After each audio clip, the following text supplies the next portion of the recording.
नमस्कार दोस्तों, क्या आपने कभी सोचा है कि एक कंपनी जो आपको एंटरटेनमेंट देती है, रोलर कोस्टर में आप जाते हो, उनके फाइनेंशियल्स कैसे दिखते हैं? क्या वो भी रोलर कोस्टर जैसे होते हैं क्या? आज हम बात करेंगे वंडरला हॉलीडेज के Q2 FY26 के रिजल्ट की। रिजल्ट है सिमिलर रोलर कोस्टर की तरह, कुछ जगह पे जंप और कुछ जगह नुकसान। चलिए हम सिंपल भाषा में समझते हैं क्या चल रहा है। दोस्तों, सबसे पहले हम देखेंगे रेवेन्यू ग्रोथ। पिछले कुछ क्वार्टर से हमने कंटिन्यू डिक्लाइन फुटफॉल देखे थे, रेवेन्यू ग्रोथ अच्छा नहीं था। पर इस बार वंडरला ने बढ़िया Q2 टोटल इनकम ग्रोथ बताया है। हालांकि Q2 वैसे इनका सबसे वीकेस्ट होता है। Q2 का टोटल इनकम 89 करोड़ रहा, जो पिछले साल से 24% ज्यादा है। अब आप पूछेंगे सर कमाई तो बढ़ी पर जेब में क्या बचा? तो EBITDA यानी पूरे ऑपरेशनल प्रॉफिट 8 गुना बढ़कर 7.5 करोड़ हो गए हैं।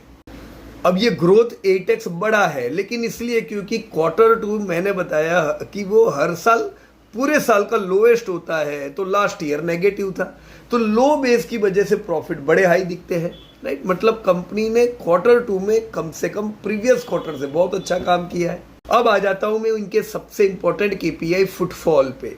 इस क्वार्टर में 5.05 लोग पार्क में आए, 12% की बढ़त है। लेकिन देखिए ध्यान देने वाली बात है, ARPU यानी एवरेज रेवेन्यू पर यूजर। हर बंदा अब पार्क में एवरेज 1478 खर्च कर रहा है।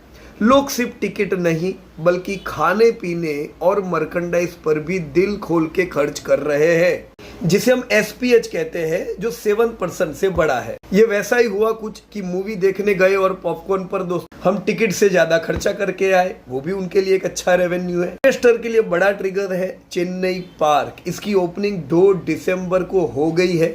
600 करोड़ का इन्वेस्टमेंट है और ये साउथ इंडिया में कंपनी की पकड़ और मजबूत करेगा। मैनेजमेंट ने कहा है कि इसका स्ट्रक्चर बेंगलुरु जैसा ही होगा, जो आज सबसे ज्यादा फुटफॉल दे रहा है। पर शुरुआत में थोड़ा मार्केटिंग खर्चा ज्यादा हो सकता है, लॉन्ग टर्म में ये कैश काउ बनने वाला है। अब आते हैं दोस्तों वैल्यूएशंस पे। कंटिन्यू कितने क्वार्टर से कम प्रॉफिटेबिलिटी की वजह से वैल्यूएशन हाई है, उसमें कोई दो राय नहीं है, पर शेयर भी गिरा है।